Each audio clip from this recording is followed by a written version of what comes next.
السلام علیکم سامعین، 4 صفر المظفر اور 30 جولائی ہے۔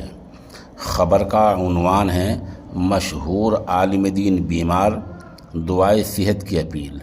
یہ اپیل مشہور دینی ادارہ مدرسہ محمودیہ سربت مظفر نگر سے مولانا محمد زاہد صبا کھیڑی نے جاری کی ہے۔ وہ لکھتے ہیں، صحت یابی کے لیے دعا کی اپیل۔ مدرسہ مسیح العلوم حسین پور کلاں، علاقہ بوڑھانہ، ضلع مظفر نگر کے محتمم اور جمعیت علماء ضلع مظفر نگر کے نائب صدر بوڑھانہ علاقے کی با اثر شخصیت مفتی ایاز اور قاری حذیفہ کے والد بزرگوار حضرت مولانا معاذ حسن دامت برکاتہم اس وقت شدید بیمار ہیں، دل کے عارضے میں مبتلا ہیں، ساتھ ہی ساتھ گردے بھی متاثر ہیں۔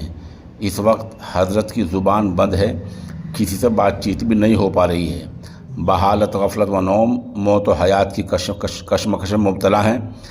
جسوت رائے ہسپتال میرٹھ کے ICU میں انتہائی نگہداشت یونٹ میں داخل ہیں۔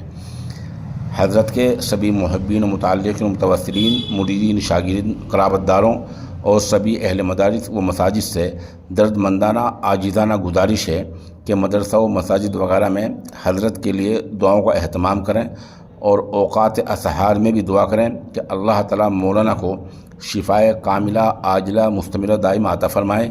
آمین ثم آمین۔